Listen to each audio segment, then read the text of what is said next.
Okay, Hare Krishna. So welcome to our Srimad Bhagavatam session. And we will begin by, as usual, dedicating this presentation to the founder Acharya of the International Society for Krishna Consciousness, Srila Prabhupada. And you can join me also with the Guru Pranam and the Mangalacharan. Om Ajnanatimirandasya Jnananjana Shalakaya Chakshurumilitam Yena Tasmai Shri Guruve Namaha Sri Chaitanya Manobishtam Stapitam Yena Bhutale Swayam Rupa Kadamayam Dadati Swapadantikam Vandeham Shri Guru Shri Yuta Padakamalam Shri Gurun Vaishnavam Shri Rupam Sagrajadam Sahagana Raghunathan Tam Sajivam Sadvaitam Savadutam Parijana Sahitam Krishna Chaitanya Devam Shri Radha Krishna Padan Sahagana Lalita Shri Vishakhanvitam He Krishna Karuna Sindhu Dinabandhu Jagatpati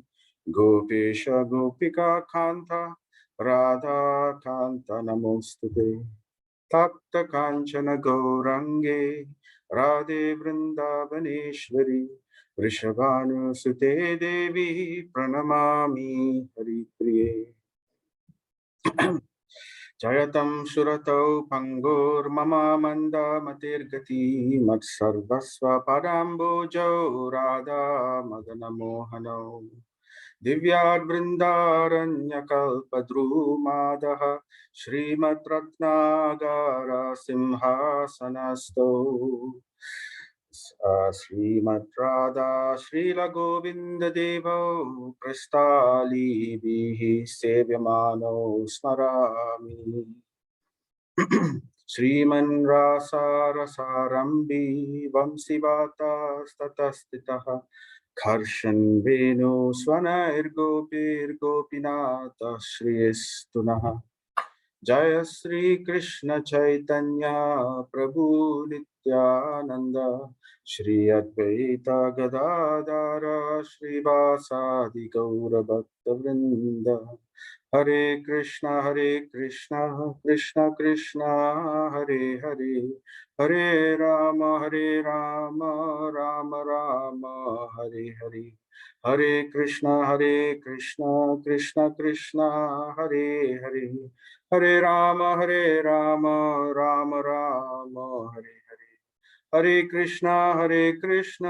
Krishna Krishna Hare Hare Hare Rama Rama Rama Hare Hare Namo Vishnu Padaya Krishna Prasthaya Bhutale Srimati Bhakti Vigna Vinashana Narsimhaiti Namini Namo Om Vishnu Padaya Krishna Prasthaya Bhutale Srimati Bhakti Vedanta Swami Niti Namini Namaste Saraswati Devi Gauravani Pracharine Nirvisesha Sunyavadi Paschatya Deshatarine Mukam Karoti Vachalam Pangum Langayatim Girim Yat Kripa Tamaham Vande Shri Guru Dinatarinam Paramananda Madhavam Sri Chaitanyam Ishwaram Nam Tatsat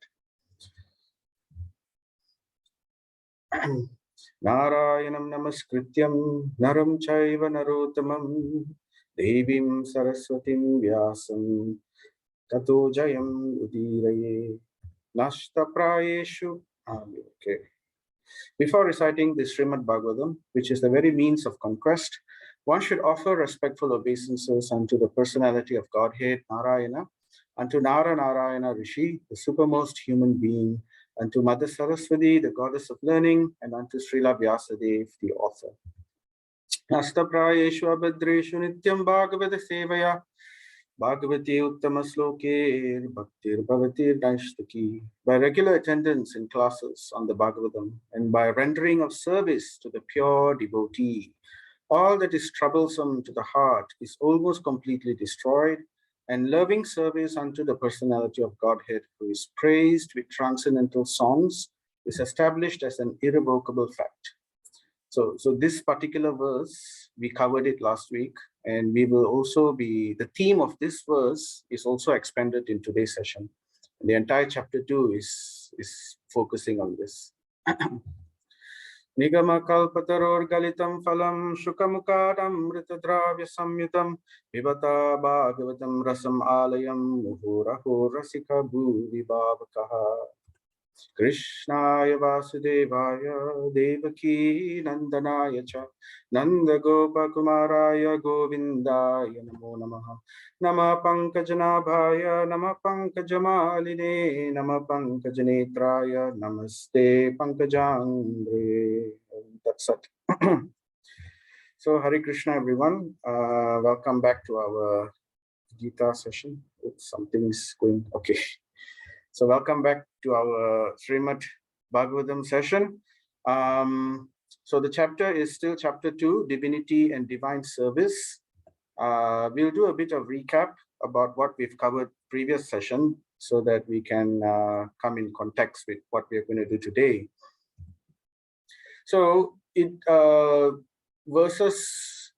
early verses from this chapter, it started out with Suta Goswami offering pranams to the assembled sages in the Naimisaranya forest. Remember in chapter 1, 6 questions were asked by Saunaka Rishi to Suta Goswami in the forest of Naimisaranya. And then now in chapter 2, he's going about answering them. So he doesn't answer all the questions. So by offering pranams, so as we mentioned before, we begin by offering pranams. So Suta Goswami also began by offering pranams. And in his pranam, he offered it to Srimad Bhagavatam. He offered it to Srimad Bhagavatam. He offered it to the author of Srimad Bhagavatam, Srila Vyasadeva, and he offered it to the one who spoke Srimad Bhagavatam to him, Sukadev Goswami. So in this way, he glorified Srimad Bhagavatam. So that, and he glorified it in such a way to say that this is the Shruti Saram. One of the questions asked, second question was, what is the conclusion of all scripture? Just give us one scripture which gives us the ultimate truth so that people don't get confused.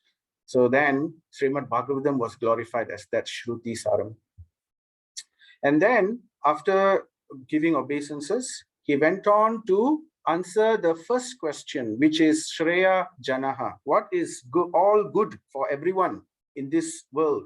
Now that Kali Yuga is coming, what is the best thing for them to do?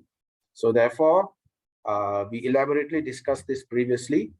In this Shreya Jana, he established how Varnashram, the goal of Varnashram ultimately is to ultimately please the Lord, Haritosanam, right? Samsiddhir Haritosanam.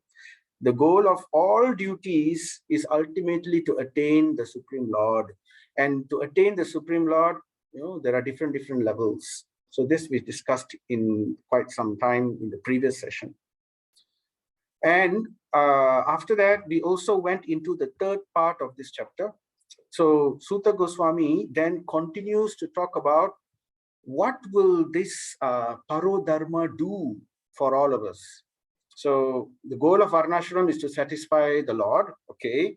And this should lead towards Parodharma, which is devotional service.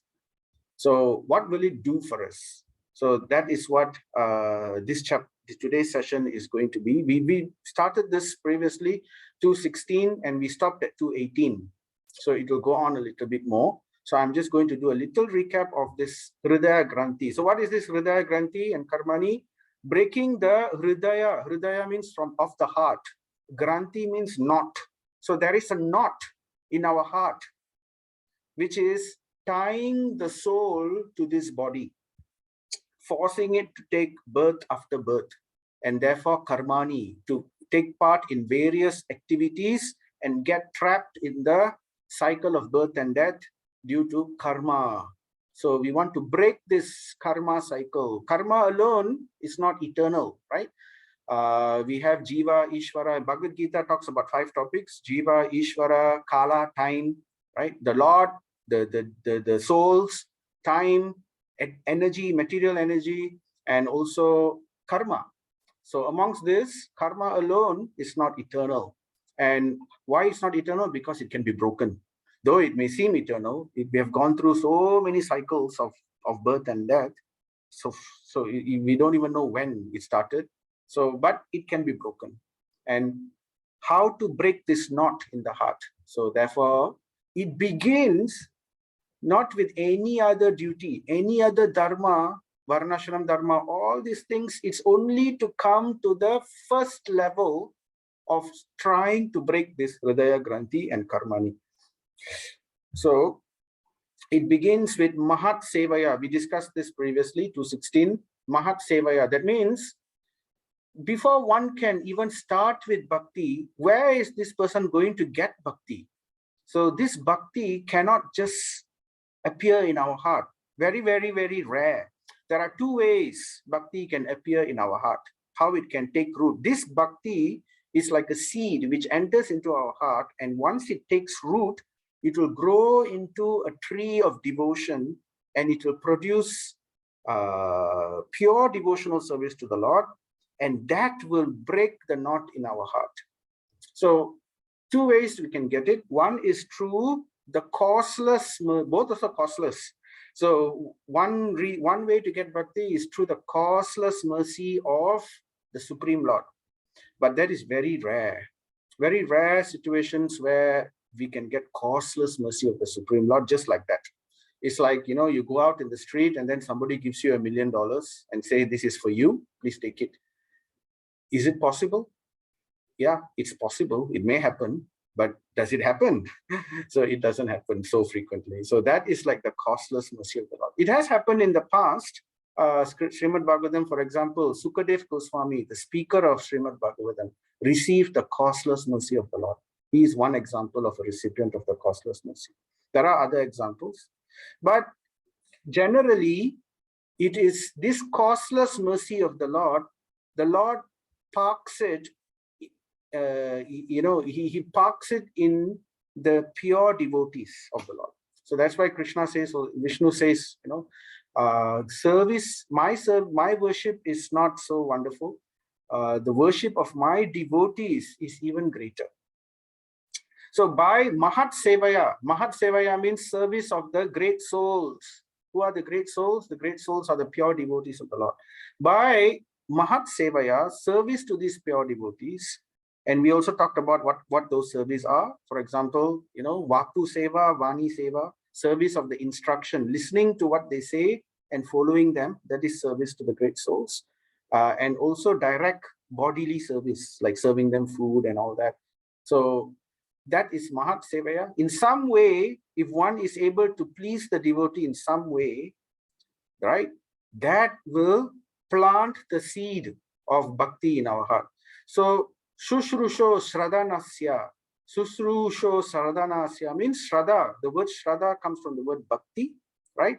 So, it will develop the interest in that person to hear carefully, attentively, the purports of Bhagavad Gita and Srimad Bhagavatam, Bhakti literatures. So, how do we want to develop affinity to hearing about the Lord or to even chant the names of the Lord? It will come if we are at least chanting in some way. It is due to the mercy of devotees in the past in some way. Somehow in our life, we have pleased them, we have followed their instruction, we have given them due veneration.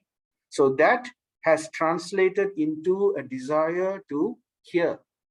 So that is Mahat Sevaya. It will lead to Sushrusho Shradanasya, faith in carefully or attentively, Sushrusho, carefully or attentively hearing and chanting. So that is what it will lead to. So the more if we want this more and more, then we need to more and more serve the pure devotees, instruction and their persons.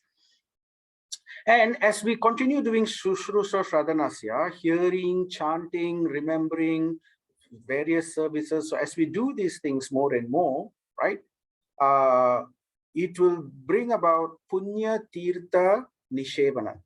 So it begins with Shraddha, and then it moves on to Shraddha will lead to Sadhu Sangha, because once we have that faith in our heart, Shraddha is faith, once we have faith in the heart, we want to hear more. we want to chant more.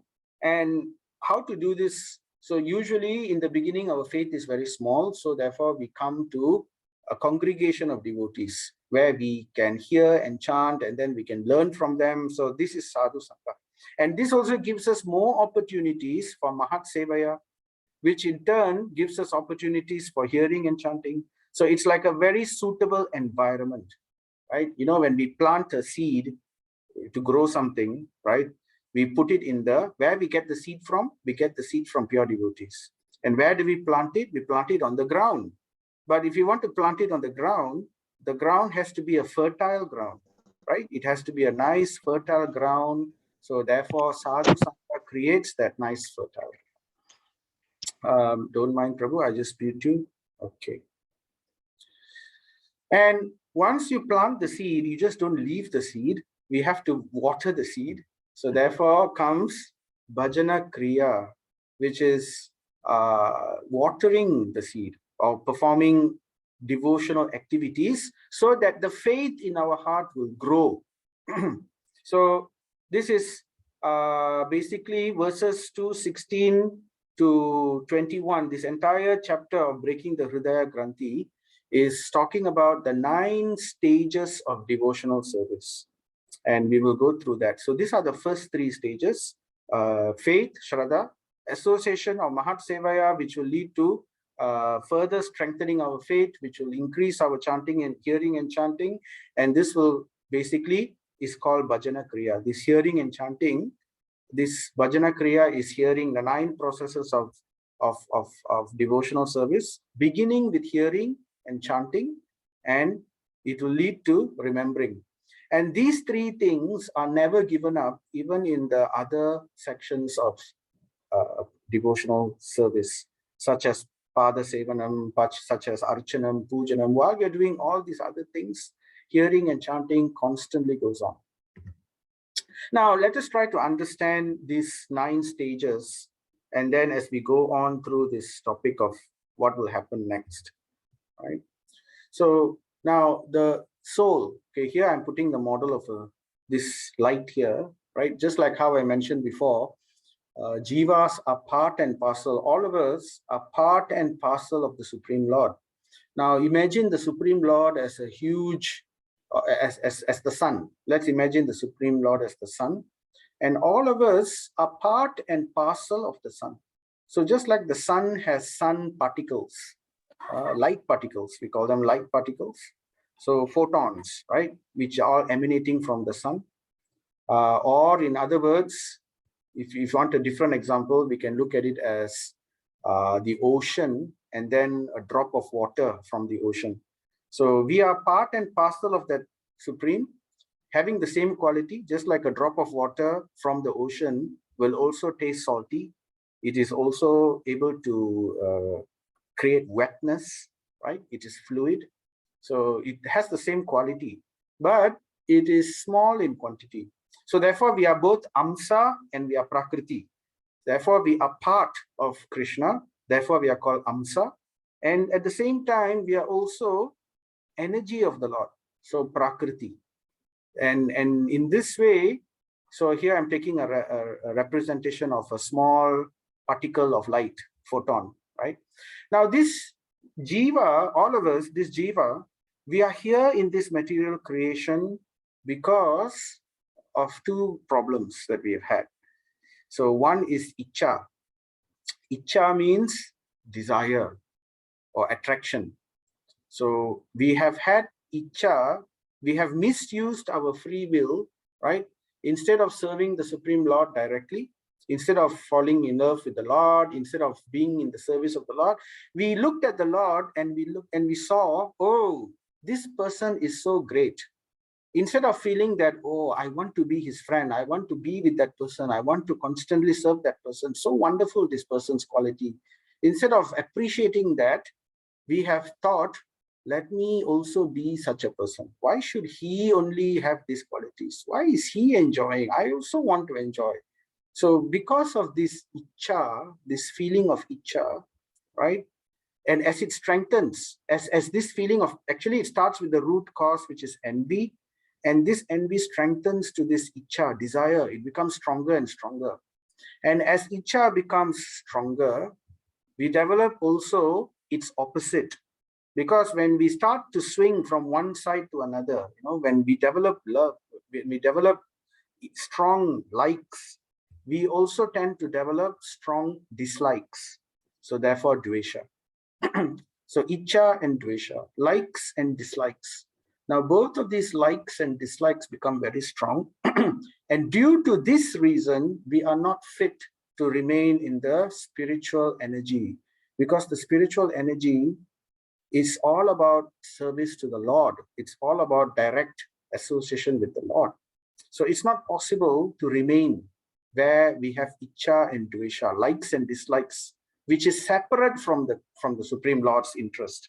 We want to enjoy separately from him. We don't want to serve him. We want to have nothing to do with him. We want to have our own domain, right? We want to lord over. We also want other people to worship us, to serve us. So that kind of, and we have material desires. So therefore, we are not capable of remaining in the spiritual world. And what to do? So therefore, to come to this material world, right, we need something to tie us to this material world, because we are not of this material world.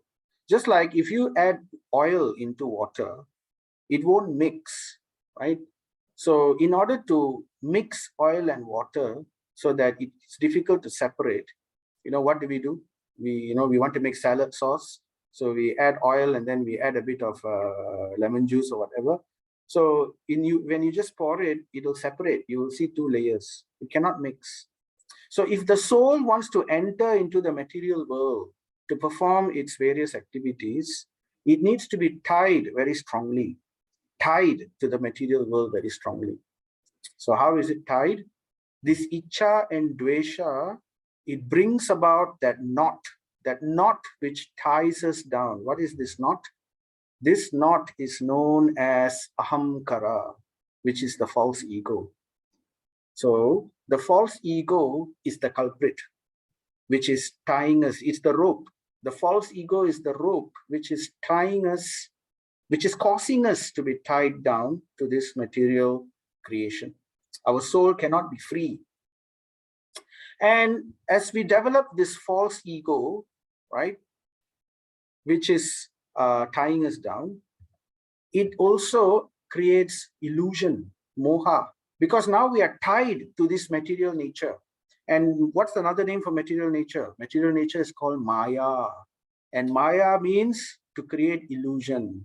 So maya creates moha in the jiva. Moha is illusion.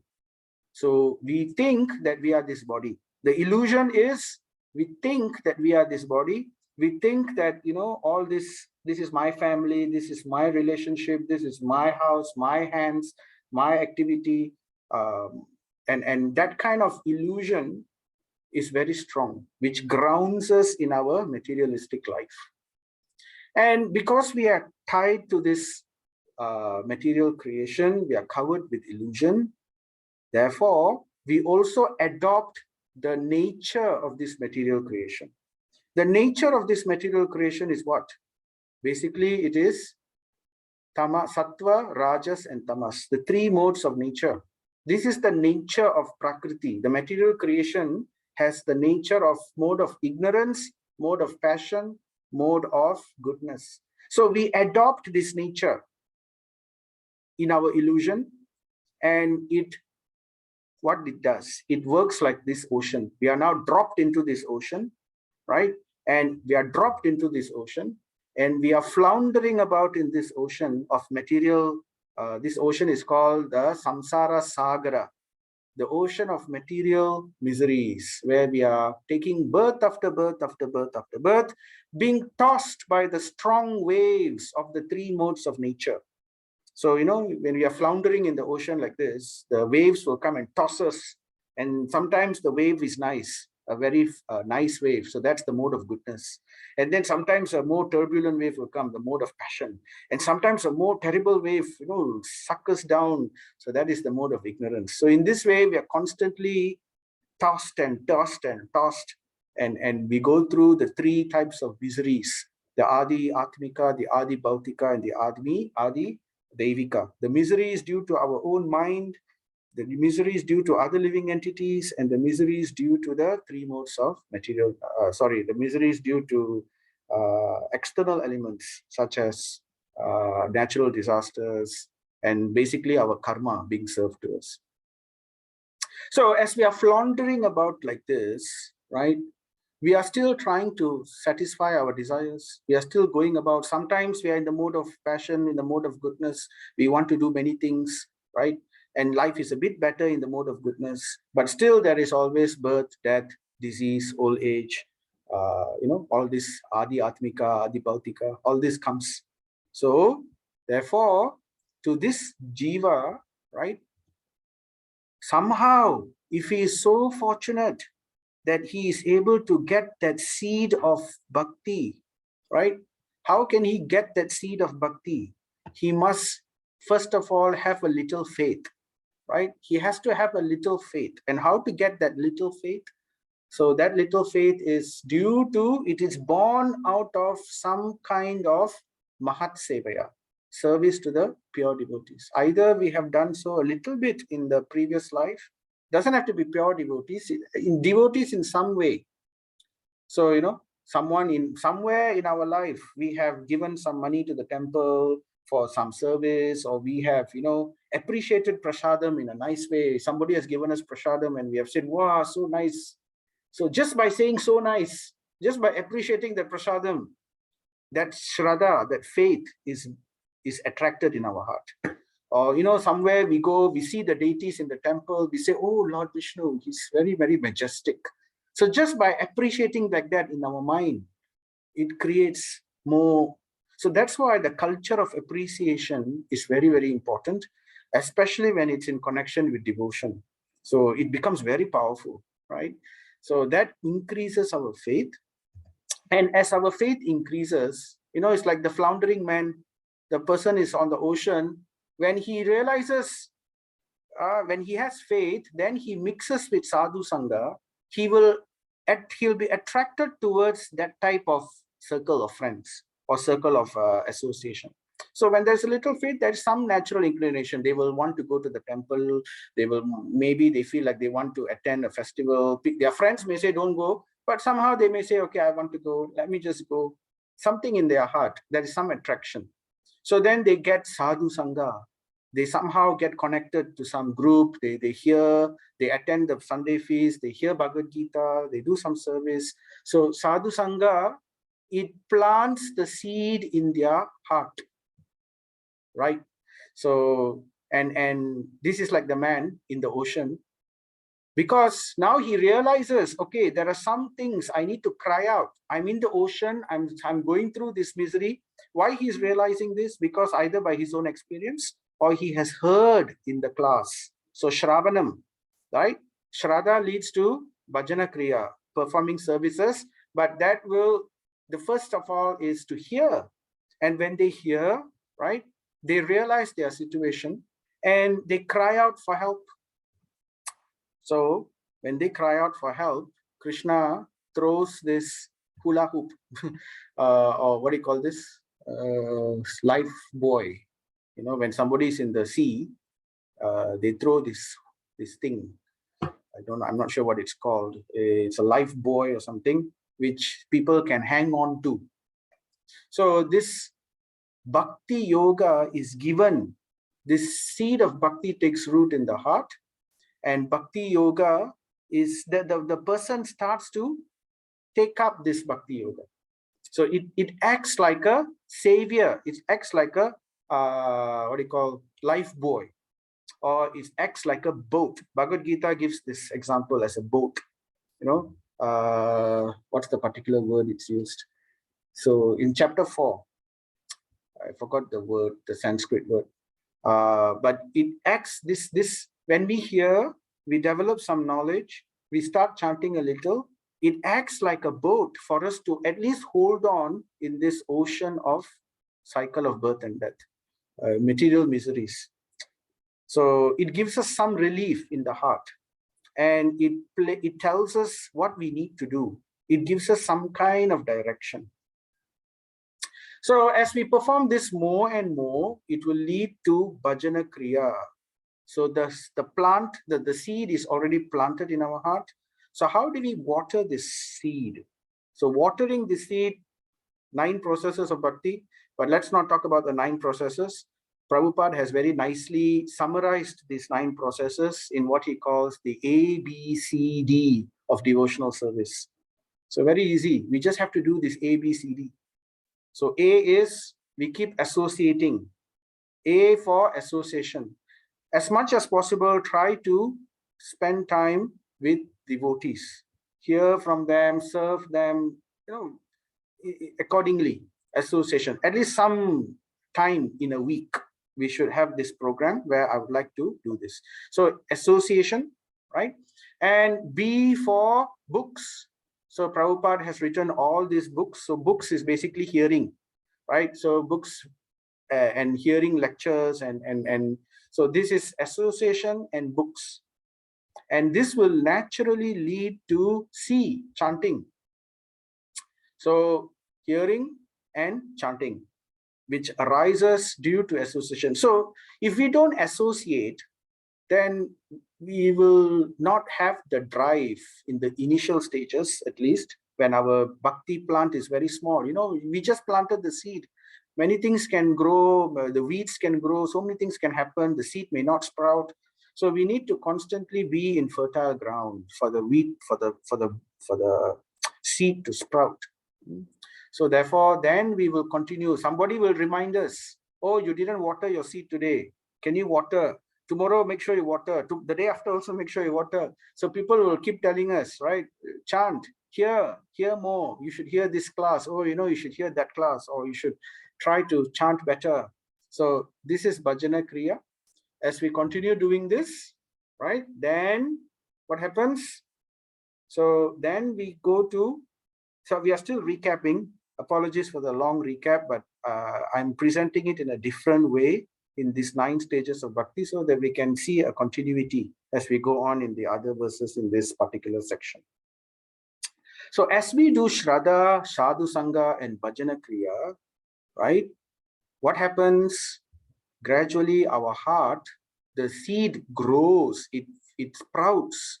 And how do we understand whether the seed has sprouted or not? It's very practical, this chapter. It tells us how we can understand we are advancing. So it says, it grants one Vasudeva Katha Ruchi. Vasudeva Katha Ruchi means we develop an affinity or a liking to hear more and more about Krishna. We want to know. So, we know God, okay, God is there, okay, but God is there, you stay there, I stay here. That is not devotional service, that we at least we acknowledge. But when we start to become more and more curious, more and more attracted, even mildly, right? So this is called Vasudeva Katha Ruchi. So it develops, so it's not ordinary. Somebody develops a desire to hear or a curiosity about what are Krishna's pastimes, what are his names, how is he known as, what are his relationships with the various devotees, what kind of pastimes he has performed, what is his nature, how does he create this material creation, how does he maintain everything, how does he protect all the devotees, how does he always favor the devatas, what are the wonderful superhuman activities he has performed. So all of this, right? And to know not only about Krishna, to know about his devotees also. What are the glories of Lord Shiva? What are the glories of Ganga? What is the glory of the Pandavas? So all these things in relation with Krishna, it will increase more and more. And then what happens? The next stage, whereby Krishna Hridi Anta. So what happens when we hear more and more? And this will naturally lead to us chanting more and more, right? Remember Bhajana Kriya, Shravana, Kirtanam. So as we do this more and more, as we remember more and more, Krishna helps us. So here the verse 1 to 17. Krishna Hridi Antasto Hi Abhadrani Vidunoti. This kind of this point, Krishna Hridi anta, situated anta within the heart. Hridi, we all know Paramatma Krishna is in the heart. Situated in the heart, what he does, he destroys, he clears, vidunoti, he destroys and clears away all the inauspiciousness in our heart. Abhadrani. Bhadra means auspicious, Abhadra means inauspicious. So this is basically Krishna, in Bhagavad Gita chapter 10 also, what do you call the Chatursloki. Krishna says there, right? Jnana deepena bhashvataha. So with the light of knowledge, I destroy the ignorance in his heart. So he removes. Ignorance is one of these inauspicious things. Not only ignorance, he removes our desires for material things also. If we are addicted to something bad, let's say we cannot give up coffee, or we cannot give up meat eating, or we cannot give up intoxication, right? So hear and chant. And as we hear and chant and serve, Krishna will work within the heart. We must desire it also, because Krishna doesn't do something which we don't desire. We must get the right desires also. We can pray to Krishna, Krishna, I know I should give up all these things, but I can't. So can you please help me? So that prayer must be present in our heart. And as we chant and as we hear, Krishna will reciprocate, right? He says, right, in Bhagavad Gita, according to our faith, right, he reciprocates accordingly. So this is what he does for such a devotee. So this stage is called Anartha Nivriti. So this is going on. Someone who is serious, right? So someone who is serious in spiritual life, Sadha Shraddha, he is doing Sadhu Sangha and Bhajana Kriya. But in order for Bhajana Kriya to really bear fruit, right, he has to do Tirtha Nisevanat, which is serving the pure devotees who are like the Tirthas. And that means he has to take up Diksha, initiation. So when he takes up initiation, right, then the Bhajana Kriya becomes amplified. It becomes very, very powerful. And the mercy flows unrestrictedly. And in this way, he comes to the stage of Anartha Nivriti. All the inauspicious things, the dust accumulated from millions of lifetimes of impressions and desires, which are all stored within our mind, which is carried from one life to another. All these things is slowly, slowly being destroyed. To the extent of our faith, to that extent, this inauspiciousness, this abhadrani are being destroyed. And then what happens, right? It situates one in Nityam Bhagavata Sevaya. So this is where we stopped previous session, right? It brings us to the level of Bhagavata Sevaya. We were already doing service, but now it becomes Nityam Bhagavata Sevaya, always doing devotional service. So it brings us to a level called Nishta. Nishta means steadiness. So that's the difference. In the initial stages, somebody has this interest. Sometimes they will hear, sometimes they won't hear. Sometimes they will chant, sometimes they won't chant. Sometimes they will be vegetarian, sometimes they won't be vegetarian. So in this way, it begins that way. But as we do more and more, as we develop the right understanding and understanding what to pray for Krishna, and in this way, we come gradually to this level of Nishta, where we become steady. Every Sunday, we make sure we come to the center, we try to associate with devotees, or we try to hear every day, if possible, right?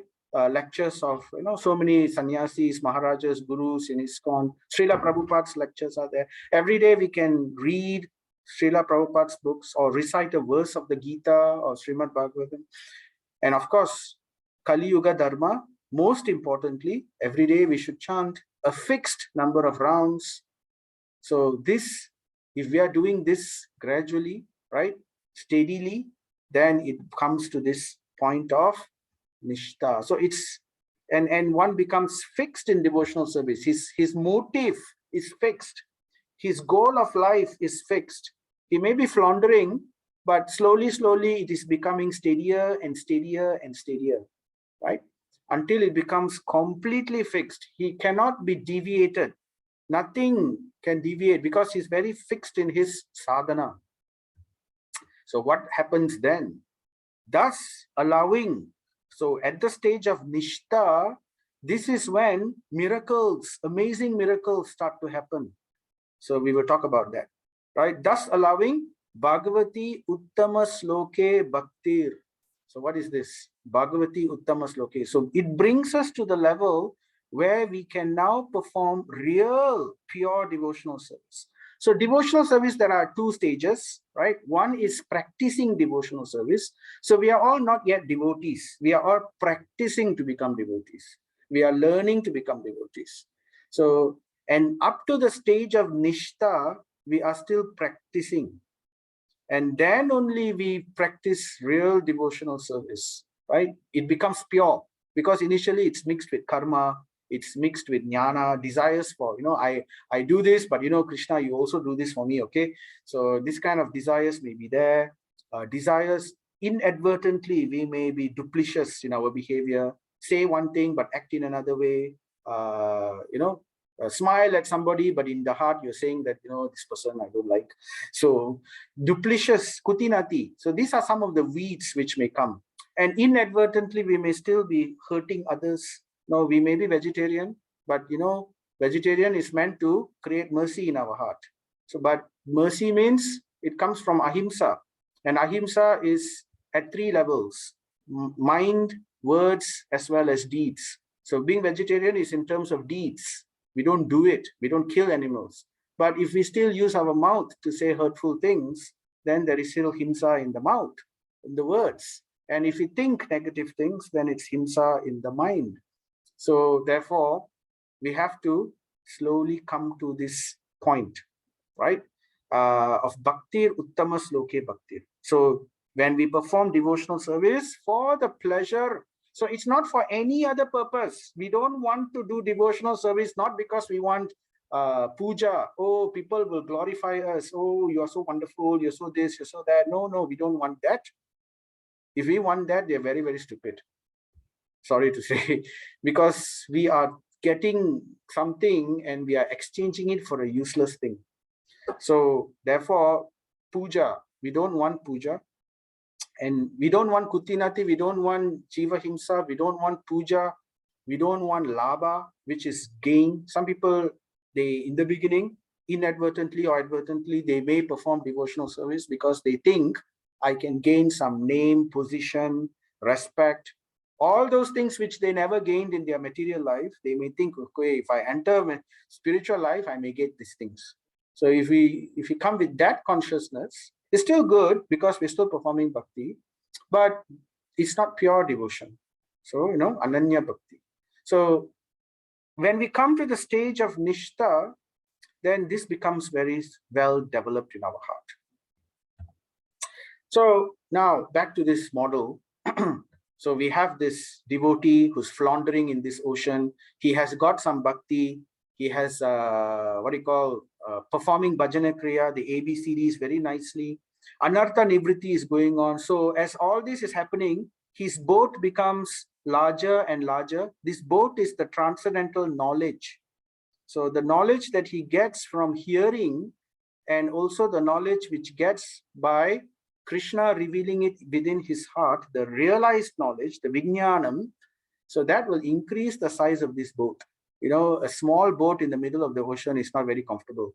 We feel very insecure. So when the boat is larger, then we feel we can conquer the ocean.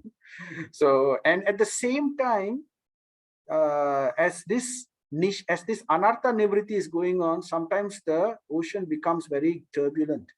But when we come to the part of nishtha, no matter how turbulent the ocean is, no matter what may happen in our life, we are always firmly situated in devotion. Still, right? No problem. So as soon as irrevocable loving service is established in the heart, this is at the stage of nishtha. Irrevocable. Nothing is going to remove. No situation. It's very firmly fixed. His goal is very strong. Unless he really mixes with bad association, then there is a danger.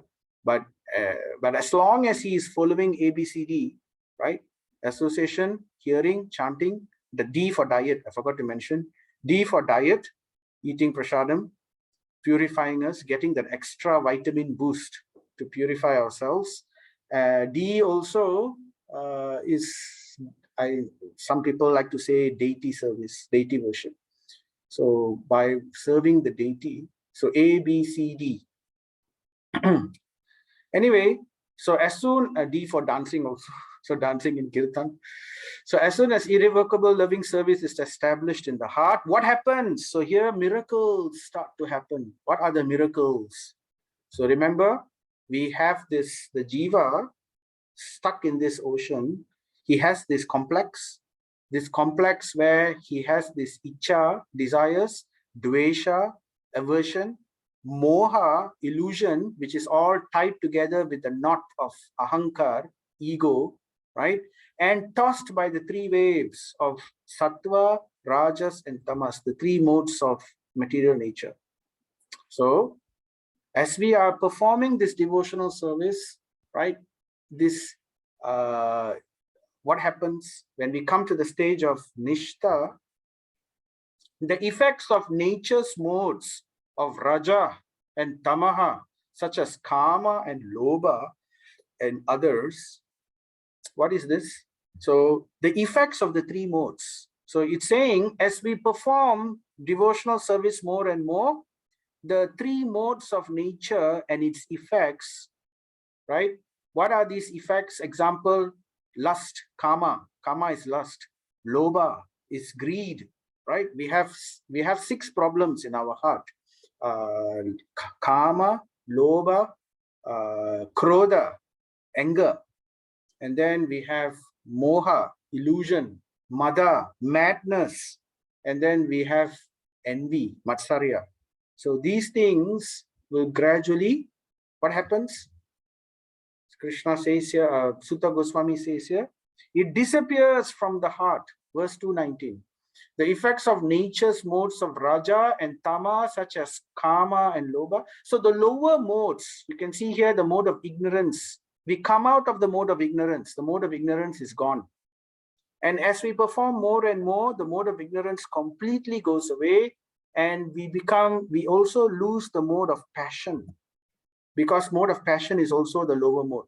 And we become situated fully in the mode of goodness alone. We become fixed in the mode of goodness.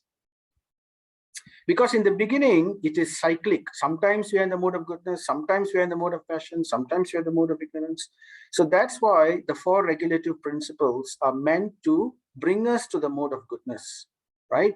And as we chant and as we perform devotional service, it's meant to also bring us to the mode of goodness. And devotional service is also many other things, such as eating prashadam, waking up early for Mangala Arati, doing Arati, Puja, so worshipping Tulasi. So, all these aspects will bring us and situate us in the mode of goodness. Krishna also tells us what to do, how to sit in the mode of goodness. Bhagavad Gita, chapter 17, right? He talks about he talks about performing charity in the mode of goodness, performing austerities in the mode of goodness, eating food in the mode of goodness, right? So these things he talks about in chapter 17 Bhagavad Gita, how to bring us to the mode of goodness.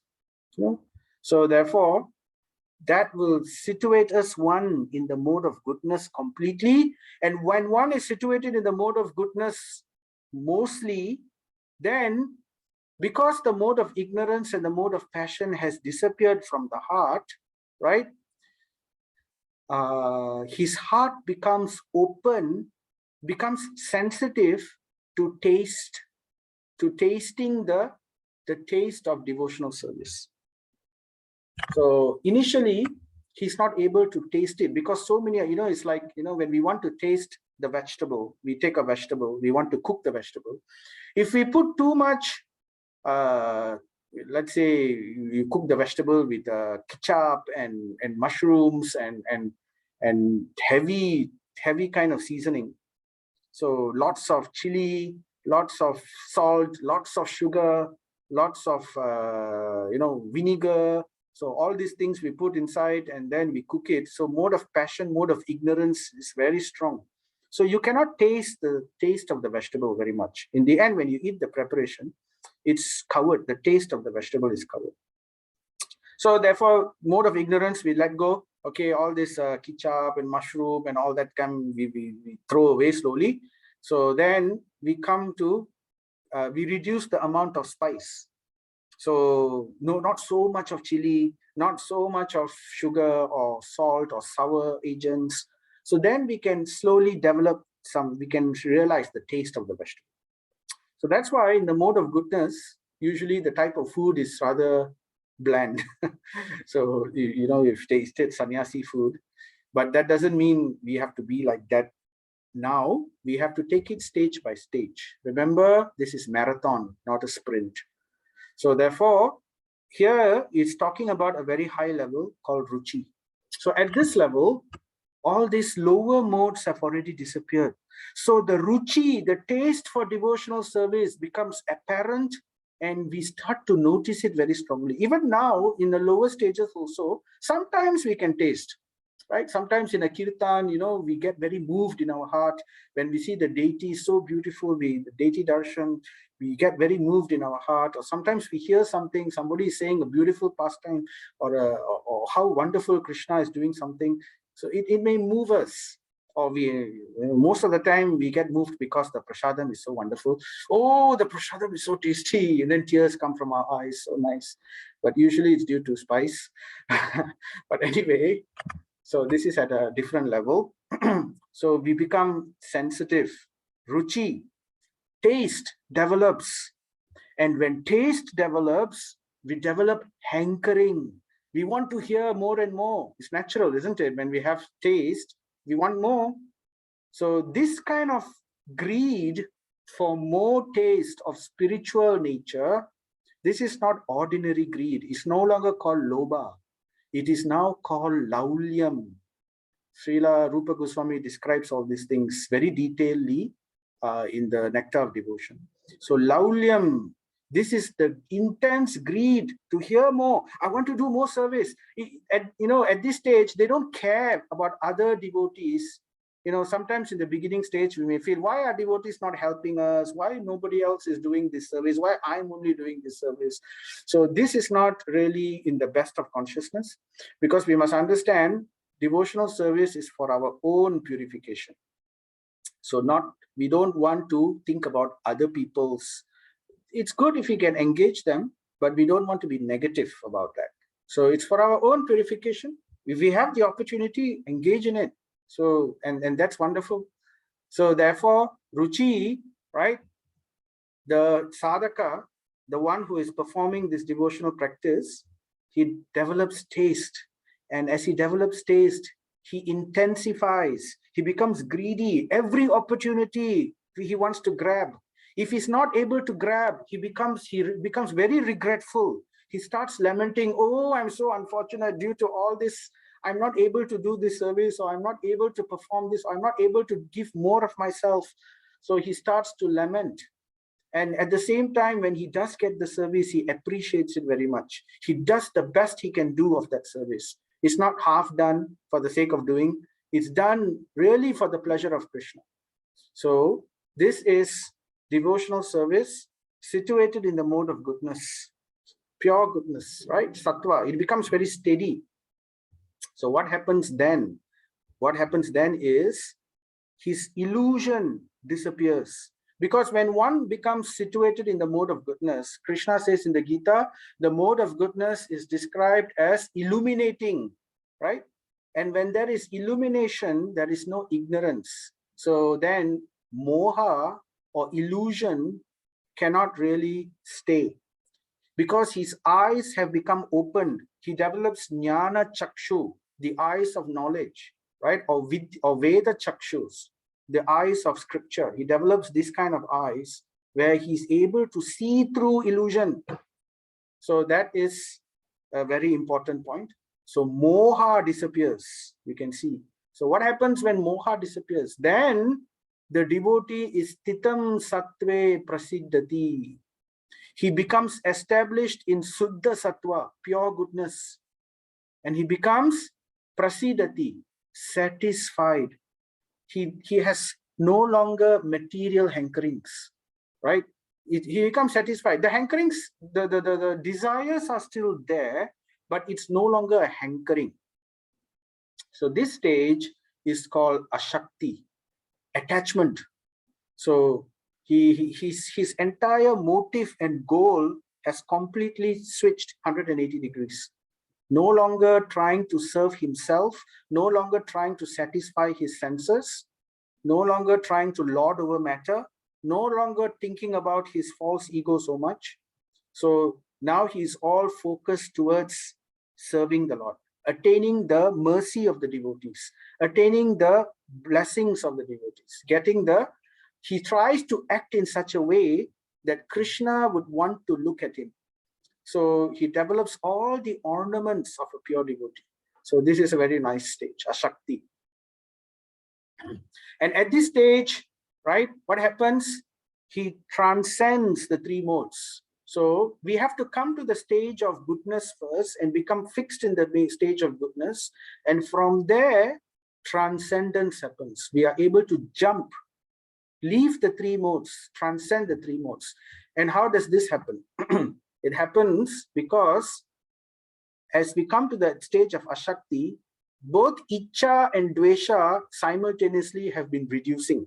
Our aversion, we no longer have strong aversion. We become equipoised. Remember chapter 2 Bhagavad Gita, Sthita Prajna. They become equipoised. It doesn't disturb them. So therefore, it loses its ability. Dvesha disappears. We lose our aversion, strong aversion. And in this way, we become situated in transcendence. So what happens when we situate in transcendence? Remember the knot, this knot here, this ahamkara, because dvesha is gone, moha is gone, the three gunas are gone. You know what's holding us? The three gunas. The three gunas are no longer trapping us, right? The three ropes are no longer trapping us. And because dvesha is also gone, icha is reducing, so we become liberated. Still icha is there, still a little bit is there. It's not, because even in, why did we fall down in the first place then if we were in the spiritual world? Because there was still icha. So that remains still, but it is reducing. We are already now looking towards Krishna and his service, right? So sadhana bhakti at this stage of liberation becomes what is called bhava bhakti. So devotional service in ecstasy, bhava. So bhava develops in our heart. So we get this feeling, you know, intense feeling. The feeling of ruchi intensifies, and symptoms start to happen. So these symptoms are described in detail in the Nectar of Devotion. You will also see this more in the Srimad Bhagavatam as we read more and more in the further chapters. Tears will start flowing from the eyes. The hair will stand on end on our skin, and we will shiver, and you know, this kind of feelings, sudden fainting spells. It looks like some kind of disease, but it's not. It is a very nice disease. It's not a disease. Disease is a wrong word. It is actually the goal of life. It is ecstasy. To be so happy, you know, sometimes we watch movie, right? We cry, right? Or sometimes, and why we want to pay money to go and cry? Because we think that crying gives us happiness, right? So yeah, so some kind of illusion. But nevertheless, we can try to understand how crying can also, you know, happy tears. So these are ecstasy tears, and it's different from our normal crying. Nectar of Devotion will tell the symptoms are different. We cannot think that what we are having now is bhava. It's not. It's a shadow. So it's called chaya, shadow. So all these things is described. Anyway, this is bhava stage. In bhava stage, one is liberated. He's already at this stage free from the cycle of birth and death. But it's not the end of the journey, because this desire for material sense gratification may still be there. And the desire for lording over matter may still be there. Aversion to Krishna is removed. Dvesha is gone, but one needs to come to a certain level of positive attraction to the Lord before one is coming to the end of the journey. So bhava bhakti stage, one intensifies. At this point, It intensifies the devotional service. So here are some statements from Gita. 1854, Brahma Bhuta Prasanatma. So this stage is called Brahma Bhuta Prasanatma. One who is thus transcendentally situated at once realizes the Supreme Brahman. So we have already realized one who attains Bhava stage has already achieved Brahman because he's transcended. He knows everything is divine because he's equipoised, right? He knows that there is divinity in me, that there is divinity in you. Super soul, Paramatma is there. So he starts dealing with you and me through the eyes of looking at the super soul. So when he offers obeisances, he sees the super soul in our heart and he offers obeisances. He respects a person due to the presence of the super soul in that person. It's a very advanced stage. Thus established in the mode of unalloyed goodness, this is called Suddha Sattva. It is transcendental position. It is not in the three modes of nature. It is not normal Sattva. It is transcendental Sattva, right? Unalloyed goodness. That means not mixed already. The passion and ignorance don't mix. It's purely mode of goodness. So situated in this way, his mind has been enlivened. So this is the word, enlivened by contact with Bhagavad Bhakti. So this is Bhava stage. Technically, it is also known as the Vasudeva state. There is a name given at different state according to the names of the Lord. So this Vasudeva state is the state where one is free from the three modes and free from the cycle of birth and death, attain Brahman already. But not the end of the journey. What happens at this stage? Bhava intensifies the devotional service and it works directly upon the icha, the desires, the likes. So it transforms. So in the stage of Mukta Sangasya, in the stage of liberation, free from material association, what happens? Icha slowly disappears and prema bhakti develops. So this is the end of the journey. He gains Bhagavat Tattva Vijnanam. So this is the stage of prema. Bhagavat Tattva Vijnanam. Tattva means the philosophy or the truth or the state. And Vijnanam, it's not just Jnanam. Bhagavat Tattva Jnanam is in the beginning stage, just knowledge and realization. But Vijnanam, he has experienced it. He has actually experienced it to the full. So this is the stage of prema.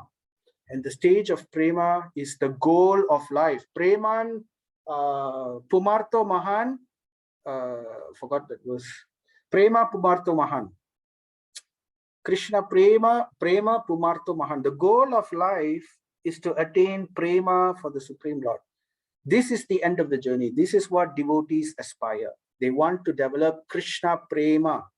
Because it's this Krishna Prema which will keep us in the spiritual world. Otherwise, if we go to the spiritual world, we cannot remain there because we don't have Krishna Prema.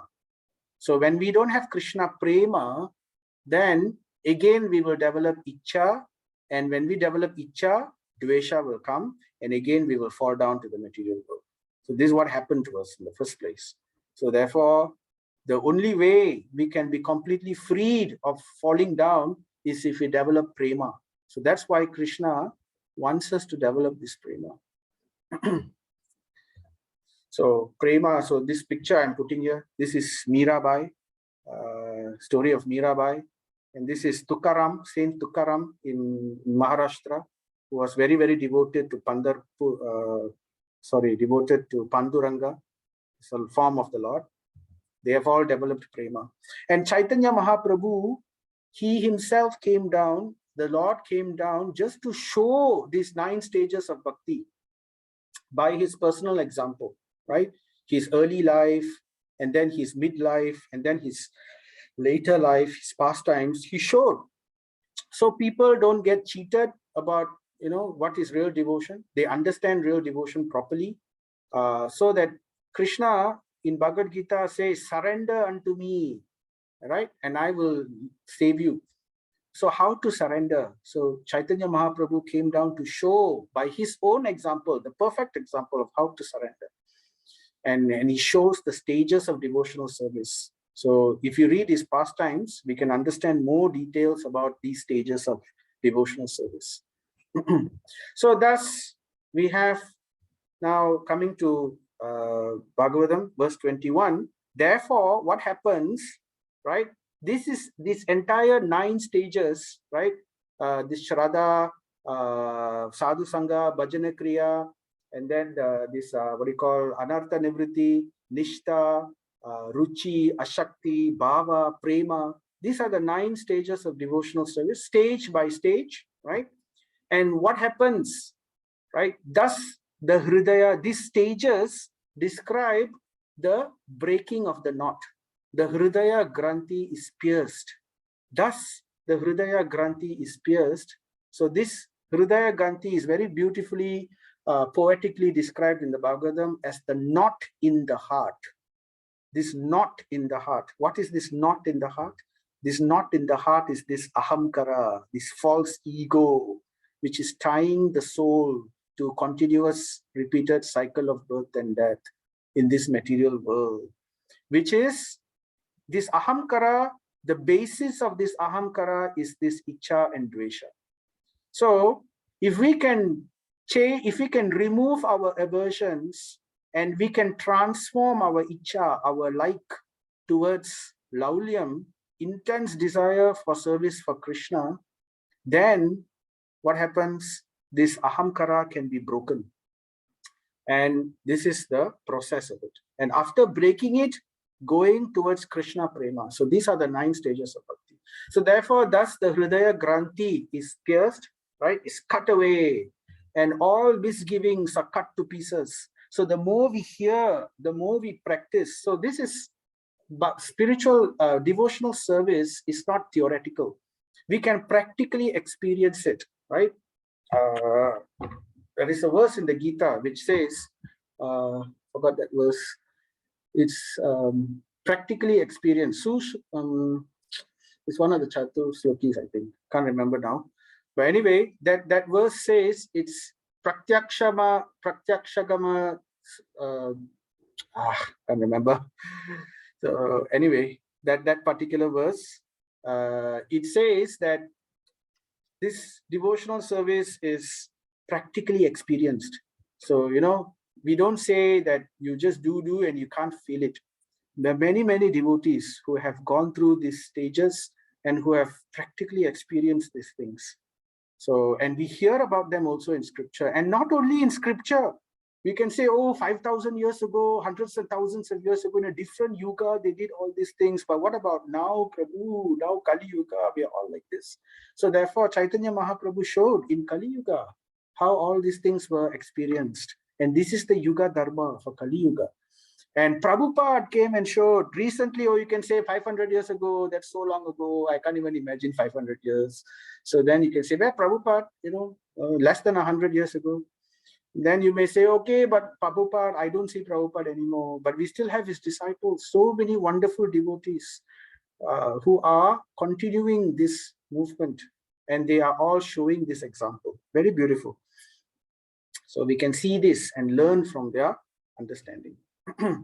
So what happens? The Hridaya Granthi is pierced, and the chain of fruitive actions, karmani, the cycle of karma is broken, terminated, when one sees the Atma as Ishvare. So when he sees that Atma is the controller within this body, it's not the 3 modes, it's not the body, it's not the senses, it's not the mind, it's not the intelligence, it's not the ego. Atma is the boss. So when he sees this, then he wants to take up the real dharma of the Atma, right? So the cycle of birth and death is broken. So this jiva who is immersed in pure devotion, in prema bhakti, right? He has gotten prema bhakti. So what does he do? Right? Chaitanya Mahaprabhu says, in this way, he becomes fit to enjoy the spiritual bliss derived from exchanging loving mellows with me. So this is our qualification. This is our permanent citizenship for the spiritual world. You know, we can get passport, we can get visa to go to the spiritual world. There are people who have gone to the spiritual world, but they cannot stay there. You know, like the 4 Kumaras, they have been to Vaikuntha, but they couldn't stay there. They got visa, they got passport, they went there, but they had to come down. Bhrigu Muni, he went to the spiritual world just all the way to kick Vishnu in the chest. Anyway, that's the pastime. But anyway, he also had to come down. So they can't remain. So if we want permanent citizenship, if we want that, then the price for that is prema bhakti, nothing less. So in this way, he becomes fit. Why? This is the price. Chaitanya Mahaprabhu gives the reason in Chaitanya Leela, right? Chaitanya Charitamrita Madhya. In this way, he becomes fit to enjoy the spiritual bliss derived from exchanging loving mellows with me. So otherwise, they cannot. They will feel something is wrong. So that's the reason they cannot remain in the spiritual world. So this prema bhakti and nothing less is the passport for, that's when we will never fall down, right? Otherwise, we can still come down. So this is the final goal. We become situated in the spiritual world. And then Narada Muni says, certainly, sorry, this is not Narada Muni saying, Sukadev Goswami continues, sorry, not Sukadev, Sutta Goswami continues, certainly therefore, since time immemorial, all transcendentalists like Narada Muni have been rendering Bhaktim Pramaya Muda. What is Bhaktim Pramaya Muda? Devotional service with great delight. Pramaya Muda means with great delight, with great enthusiasm. So since time immemorial, all the great transcendentalists have been working in this direction. Example, Narada Muni, Devala, Asita, so many devotees.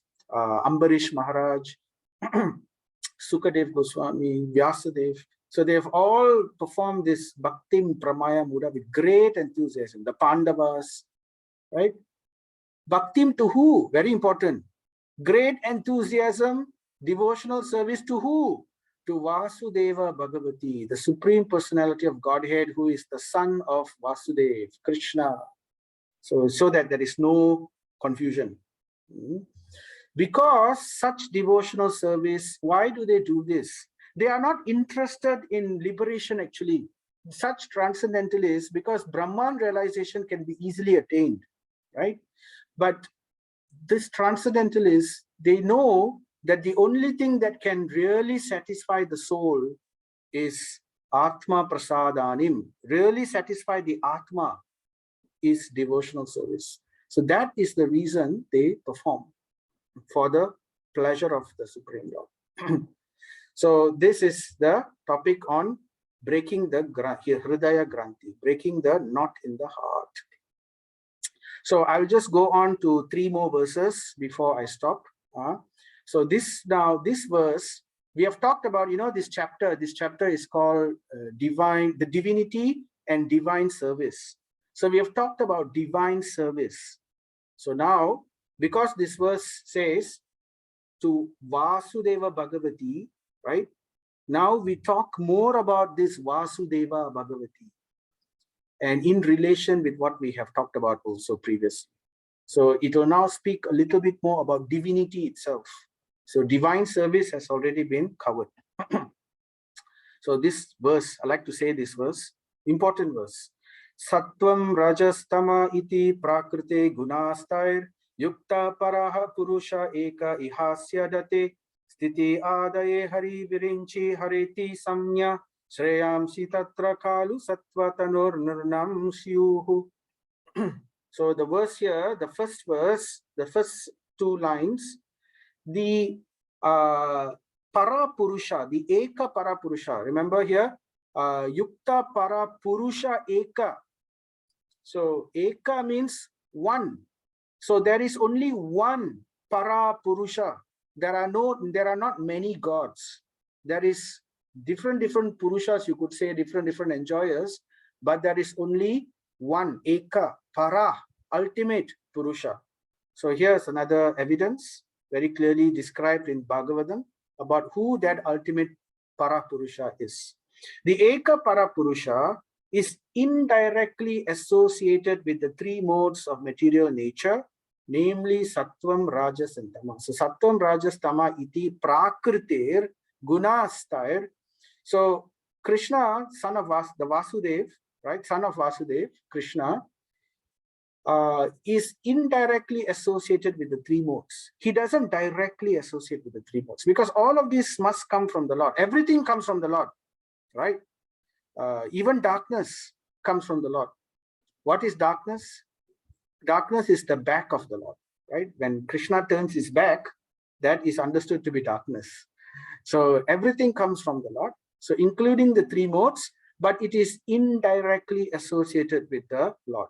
How is it indirectly associated? It's indirectly associated through Prakriti, through the material energy. How does this happen? We will hear a bit more in the later chapters or later cantos of the Bhagavatam. And maybe we might discuss it again next time. So I don't want to go into that detail. How? Be patient and hear the Bhagavatam. That's what the Bhagavatam, that's why we have 12 cantos of Bhagavatam to give us all the information in detail. So, but here it hints, it tantalizes us. So, Eka Parapurusha is indirectly associated with the three modes of material nature, namely Sattva, Rajas, and Tama. How is he indirectly associated? We will hear about it later, another time. And then the verse continues, Ihasya date stiti adaye hari virinchi hariti samnya. And just for the material world's creation, maintenance, and destruction, ihasya date stiti adaye, this is the word, simply for the creation, maintenance, and destruction of the material universes, because these three things, the material creation works under the three modes of nature. So somebody has to control the three modes of nature. So therefore, he accepts the three qualitative forms of Vishnu, Brahma, and Shiva. Here, the word, the Sanskrit is here. Hari, Virinchi, Hara, Eti. Hari is Lord Vishnu. Virinchi is another name for Brahma. And Hara, Hareti means from Hara. So Hara is Lord Shiva. So he accepts the qualitative forms of Vishnu, Brahma, and Shiva. Because there are three murtis, the three murti, which is in the material creation, they represent the three modes of nature, and they are the masters of these three modes of nature. So Lord Vishnu is the master of the mode of goodness, right? He controls the mode of goodness. And you can see from Lord Vishnu, from his navel, therefore he's called Pankanabaja. Pankanaba,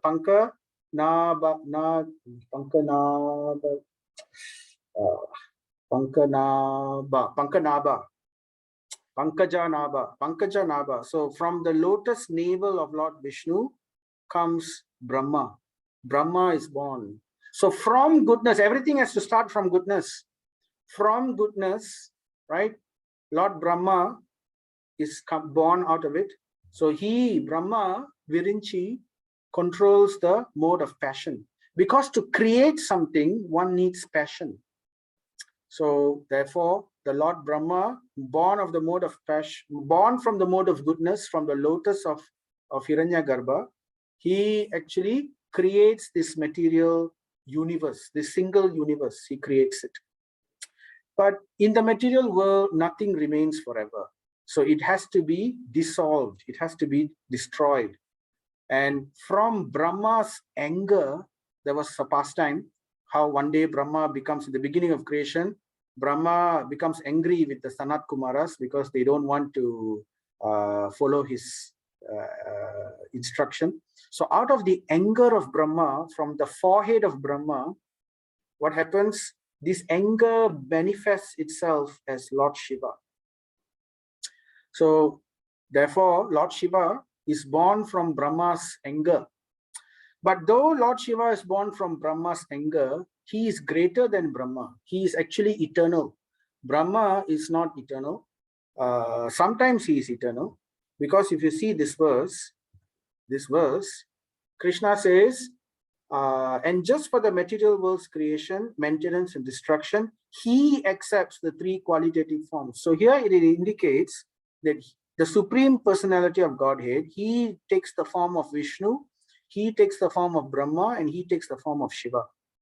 So the mode of goodness, usually all the time, only the Supreme Lord can control.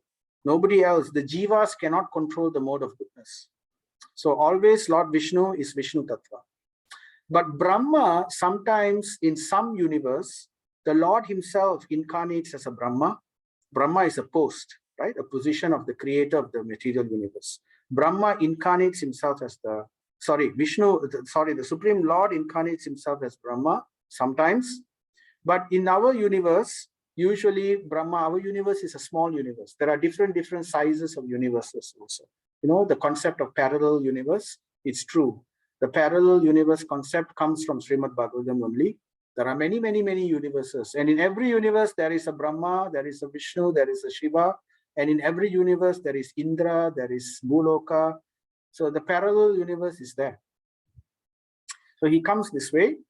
He comes for the creation. But in some universes, Brahma is a jiva. Krishna empowers the jiva to control the mode of passion. Very powerful position. You know, it's the top position a jiva can hold in this material. It's like, you know, in Malaysia, we have this Bumiputra concept where a non-Malay can never become the prime minister. But what's the highest position the non-Malay can get? Maybe works minister or health minister. So a ministerial position. So in the same way, not because of discrimination, simply because jiva cannot be completely controlling the mode of goodness. He doesn't have that capability. But mode of passion, he can. So Lord Brahma sometimes is a jiva. We can also become Lord Brahma. If we one day we are very wonderful, very great in everything, we may be granted the position of Lord Brahma. But we don't want that, right? We want to go back to the Lord. But for the service of the Lord, one may do so. But Lord Shiva is special. So Shiva is, even before Brahma is born, Lord Shiva is always there also. So to understand Shiva Tattva, we will not discuss it today, right? So Shiva is actually also a type of incarnation of Krishna. When Vishnu contacts material energy, he becomes Shiva. He expands into Shiva. So it's kind of like yogurt and milk. You know, yogurt comes from milk, but milk cannot come from yogurt. So from milk, from Vishnu, Shiva comes, yogurt. But from yogurt, Shiva, you cannot get back milk, Vishnu. So the transformation is like that. We will talk about this in detail some other time. We will discuss this later on. So here we are just giving the indications. So therefore, mode of passion born from goodness, and from goodness, from passion comes ignorance. So in the same way, Brahma born from Lord Shiva, Lord Vishnu, and from Lord Brahma, Shiva, who controls the mode of ignorance, is born. So it's a natural, what you call, flow. From goodness comes passion, from passion comes ignorance. So that's why this arrangement is made in this way. Of these three, all human beings can derive ultimate benefit from Shreya Amsi, ultimate benefit for all living entities, for Nirnam. Nirnam means the human beings and all living entities. They can develop, Nirnam particularly means humans, right? Human form. The human form of life can get ultimate benefit from worshipping between these three, Brahma, Shiva, and Vishnu. They can get ultimate benefit by Vishnu, the form of the quality of goodness. So this is the deity which can give us liberation, which can bring us to the form of bhakti, prema. So that is why Lord Vishnu is recommended here. So firewood is transformation of earth. So earth produces firewood, trees, and then it becomes firewood. But smoke is better than raw wood. Many uses for smoke. You can use smoke for preserving food, for as medicine, You can use smoke as, removing mosquitoes naturally, as incense. And fire is still better, for by fire we can derive the benefits of superior knowledge. So it's like Vedic sacrifices. In Vedic sacrifice, we use firewood, and then we burn the firewood. Initially, smoke and fire comes, right? But the fire is where we pour the oblations of ghee. And from sacrifice, we get knowledge, jnanam. So using this example, Sutta Goswami says, similarly, mode of passion, rajas, is better than mode of ignorance, tamas. Just like how smoke is better than earth, firewood. But best is mode of goodness, fire. One can come to realize the absolute truth. And this is the last verse. Bejire munayo tagre bhagavantam aduksajam sattvam vishuddham shemaya kalpante ye anutan iha. Previously, all the great sages rendered service unto Bhagavantam Aduksajam. This is the Supreme Lord. Unto Bhagavan, Bhagavan Antam, unto Bhagavan Aduksajam, who is beyond the material creation, who is beyond material senses. So previously, all these great sages perform bhakti, right? Bejire comes from the word bhakti, right? Due to his existence above the three modes. So here's evidence to show that Lord Vishnu, though he is master of the mode of goodness, he is beyond the three modes of material nature. And in this way, they worshipped him to become free from the material conditions and thus derived the ultimate benefit, which is Krishna Prema or Bhakti, right? In the level of Prema. Whoever follows such great authorities is also eligible for liberation from the material world. So all we have to do is follow the instructions of these acharyas who have followed. So that's why parampara is very important again, right? So Brahma instructs Narada. So we follow from the Brahma Madhava Gaudiya Sampradaya. So we follow Narada Muni, and Narada Muni instructs to Vyasadeva, and Vyasadeva instructs to here it continues to Sutta Goswami, and like that. And then Lord Chaitanya Mahaprabhu again comes in 500 years ago in this Madhava Gaudiya, in this Madhava Sampradaya, and he connects all the missing blanks. And then we are followers of this Chaitanya Mahaprabhu coming from this Sampradaya. Okay, so with that, we'd like to end today. Srimad Bhagavatam Ki, Srila Prabhupada Ki Jai. So any questions? Before that, let us just take this digestive pill to help us digest this knowledge so we can also develop Vijnanam. Let us continue our Bhajana Kriya. Jaya Sri Krishna Chaitanya Prabhu Nityananda Shri Advaita Gadadhara Shri Vasadi Gaura Bhakta Vrinda Hare Krishna Krishna Krishna Hare Hare Hare Rama Rama Rama Hare Hare Hare Krishna Krishna Krishna Hare Hare Hare Rama Rama Rama Hare Hare Hare Krishna Krishna Krishna Hare Hare Hare Rama Rama Rama Hare Hare. Om Tat Sat. So Hare Krishna. Thank you for listening. It's 9:30, extended 15 minutes. Sorry again. If anyone wants to leave, they can. If they have any questions, they can ask also. Okay, Kala Mataji says, yeah, she's finding it difficult to tear away her eyes from Jagannath during the Radha Yatra. Right, yeah, so this kind of Krishna to encourage us, if we are sincere and we try to follow, Krishna encourages us by giving us a taste of this ruchi. This is not real ruchi yet. This is just a shadow. Technically, this is called chaya.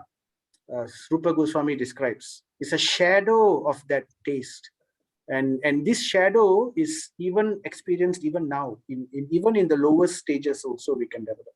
So it's like, it acts like a motivator to make us become more and more attached, right?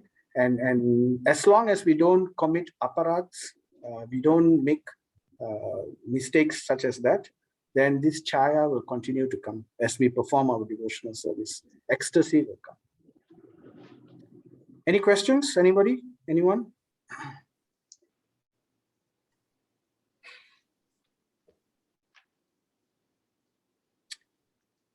Okay. So if there are no questions, you can also put it in the chat. If you have questions, just unmute yourself and can just speak. If not, you can put it in the chat. We can address them slowly also. Thank you so much. I need to thank all of you because all of your presence inspires me to do this for all your pleasure and for the pleasure of Parampara. So I need all your blessings to continue with this. Thank you so much. So I'll see you all then. If there are no questions, Hare Krishna. Hare Krishna. Thank you, Krishna. Prabhu. Hare Krishna, Prabhu. Thank you, Prabhu. Thank you, Prabhu. Hare Krishna. Thank you. Thank you so much, Prabhu. Hare Krishna. Hare Krishna. Hare Krishna.